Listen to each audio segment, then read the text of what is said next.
Hello my dear follower, मैं महादेवी रूपानंद। तो मैं श्री महापुराण का 12वां अध्याय पढ़कर सुना रही हूँ। 11वां अध्याय तक पूरा हो चुका था और ये देख रहे हैं मैं गीता प्रेस की बुक है ये श्री शिव महापुराण। तो इससे मैं एक एक वर्ड्स आपको पढ़कर सुना रही हूँ। तो मैं अभी विंध्येश्वर संहिता का 12वां अध्याय पढ़कर सुना रही हूँ, ध्यान से सुनिएगा। 12वां अध्याय है, पेज नंबर 86 है। तो मोक्षदायक पुण्य क्षेत्रों का वर्णन, काल विशेष में विभिन्न नदियों के जल में स्नान के उत्तम फल का निर्देश तथा तीर्थों में पाप से बचे रहने की चेतावनी। जी बोले, हे बुद्धिमान महर्षियों, मोक्षदायक शिव क्षेत्रों का वर्णन सुनिए। तत्पश्चात मैं लोक रक्षा के लिए शिव संबंधी आगमों का वर्णन करूंगा। पर्वत, वन और काननों सहित इस पृथ्वी का विस्तार 50 करोड़ योजन है।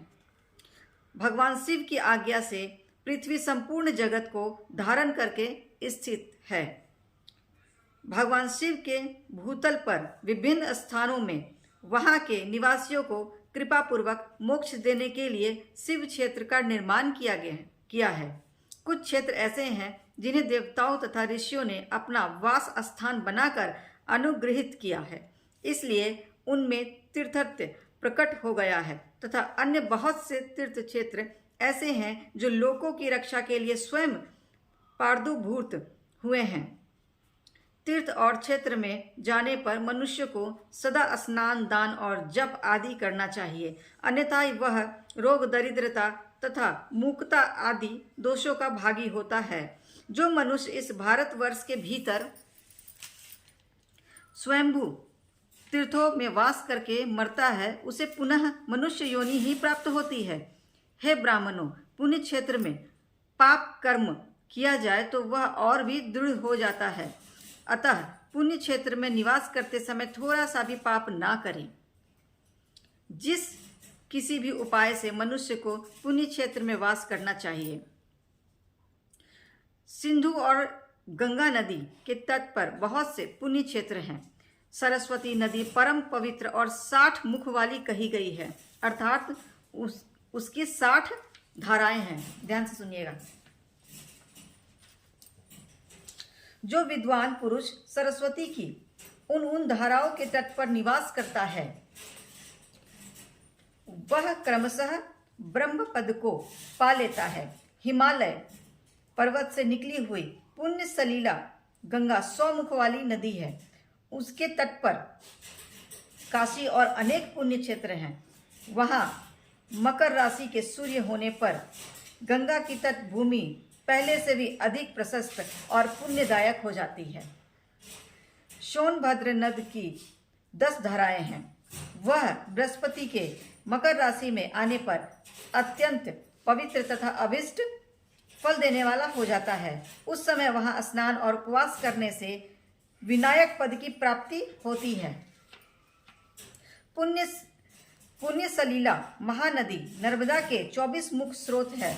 उसमें स्नान तथा उसके तट पर निवास करने से मनुष्य को वैष्णव पद की प्राप्ति होती है। तमसा नदी के 12 तथा रेवा के 10 मुख है। परम पुण्यमयी गोदावरी के 21 मुख बताए गए हैं। वह ब्रह्म हत्या तथा गोवध के पाप का भी नाश करने वाली एवं रुद्र लोक देने वाली है। कृष्णवेणी नदी का जल बड़ा पवित्र है। वह नदी समस्त पापों का नाश करने वाली है। उसके 18 मुख बताए गए हैं तथा वह विष्णु लोक प्रदान करने वाली है। तुंगभद्रा के 10 मुख है।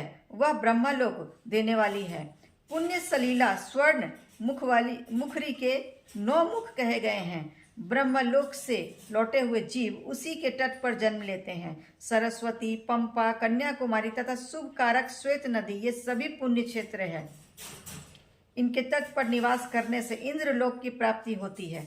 शहर पर्वत से निकली हुई महानदी कावेरी परम पुण्यमयी है। उसके 27 मुख बताए गए हैं। संपूर्ण अभिष्ट वस्तुओं को देने वाली है। उसके तट स्वर्ग लोक की प्राप्ति कराने वाले तथा ब्रह्मा और विष्णु का पद देने वाले हैं। कावेरी के जो तट शैव क्षेत्र के अंतर्गत है वे अभिष्ट फल देने के साथ ही शिवलोक प्रदान करने वाला भी है। नैमिषारण्य तथा बदरी का आश्रम में सूर्य और बृहस्पति के मेष राशि में आने पर यदि स्नान करे तो उस समय वहां किए हुए स्नान पूजन आदि को ब्रह्मलोक की प्राप्ति कराने वाला जानना चाहिए। सिंह और कर्क राशि में सूर्य की संक्रांति होने पर सिंधु नदी में किया हुआ स्नान तथा केदार तीर्थ के जल का पान एवं स्नान ज्ञानदायक माना गया है। जब बृहस्पति सिंह राशि में स्थित हो उस समय सिंह की संक्रांति से युक्त भाद्रपद मास में यदि गोदावरी के जल में स्नान किया जाए तो वह शिवलोक की प्राप्ति कराने वाला होता है। ऐसा पूर्व काल में स्वयं भगवान शिव ने कहा था जब सूर्य और बृहस्पति कन्या राशि में स्थित हो, ध्यान से सुनिए, तब यमुना और सोनभद्र में स्नान करें। वह स्नान धर्मराज तथा गणेश जी के लोक में महान भोग प्रदान करने वाला होता है। यह महर्षियों की मान्यता है। जब सूर्य और बृहस्पति तुला राशि में स्थित हो उस समय कावेरी नदी में स्नान करें। वह स्नान भगवान विष्णु के वचन की महिमा से संपूर्ण अभीष्ट वस्तुओं को देने वाला माना गया है। जब सूर्य और बृहस्पति वृश्चिक राशि पर आ जाए तब मार्गशीर्ष के महीने में नर्मदा में स्नान करने से विष्णु लोक की प्राप्ति होती है। सूर्य और बृहस्पति के धनु राशि में स्थित होने पर स्वर्ण मुखरी नदी में किया हुआ स्नान शिवलोक प्रदान करने वाला होता है। यह ब्रह्मा जी का वचन है। जब सूर्य और बृहस्पति मकर राशि में स्थित हो उस समय माघ मास में गंगा जी के जल में स्नान करना चाहिए। ब्रह्मा जी का कथन है कि वह स्नान शिवलोक की प्राप्ति कराने वाला होता है। शिवलोक के पश्चात ब्रह्मा और विष्णु के स्थान में सुख भोग कर अंत में मनुष्य को ज्ञान की प्राप्ति हो जाती है।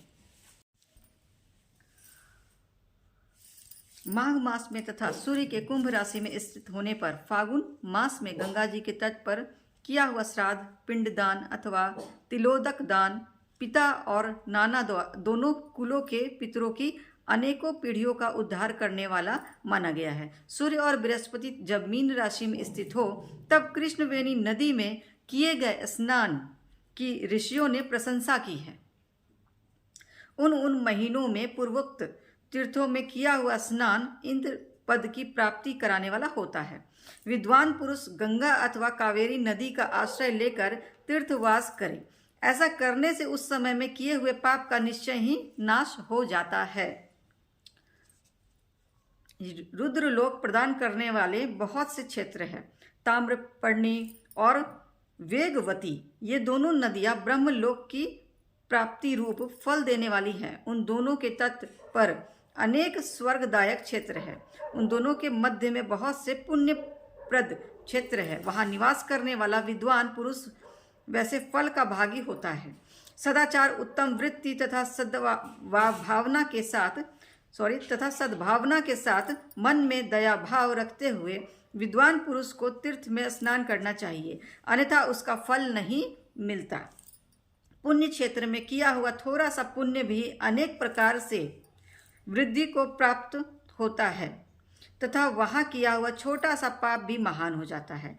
यदि पुण्य क्षेत्र में रहकर ही जीवन बिताने का निश्चय हो तो उस पुण्य संकल्प से उसका पहले का सारा पाप तत्काल नष्ट हो जाएगा, क्योंकि पुण्य को ऐश्वर्यदायक कहा गया है।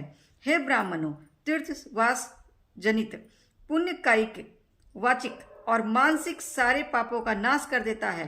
तीर्थ में किया हुआ मानसिक पाप वज्र लेप हो जाता है, वह कई कल्पों तक पीछा नहीं छोड़ता है। वैसा पाप केवल ध्यान से ही नष्ट होता है, अन्यथा नष्ट नहीं होता।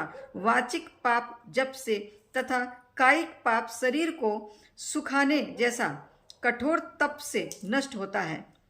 धनोपार्जन में हुए पाप दान से नष्ट होते हैं, अन्यथा करोड़ों कल्पों में भी उनका नाश नहीं होता। कभी कभी अतिशय मात्रा में बड़े पापों से पुण्य भी नष्ट हो जाते हैं। पुण्य और पाप दोनों का विजांश मृत्युयंश और भोगांश होता है। बीजांश का नाश ज्ञान से, वृद्धियंश का ऊपर लिखे प्रकार से तथा भोगांश का नाश भोगने से होता है। अन्य किसी प्रकार से करोड़ों पुण्य करके भी पाप के भोगांश नहीं मिट सकते। पाप बीज के अंकुरित हो जाने पर, उनका अंश नष्ट होने पर भी शेष पाप भोगना ही पड़ता है। देवताओं की पूजा, ब्राह्मणों को दान तथा अधिक तप करने से समय पाकर पाप भोग मनुष्यों के सहने योग्य हो जाते हैं। इसलिए सुख चाहने वाले व्यक्ति को पापों से बचकर ही तीर्थवास करना चाहिए। तो ये था 12वां अध्याय और विंध्येश्वर संहिता का 12वां अध्याय था, और ये मैंने आज पूरा किया, और अगली बार मैं 13वां अध्याय पढ़कर सुनाऊंगी। तो आप लोग शेयर कीजिए, लाइक कीजिए, कमेंट कीजिए, नए यूज़र सब्सक्राइब कीजिए। Thank you so much.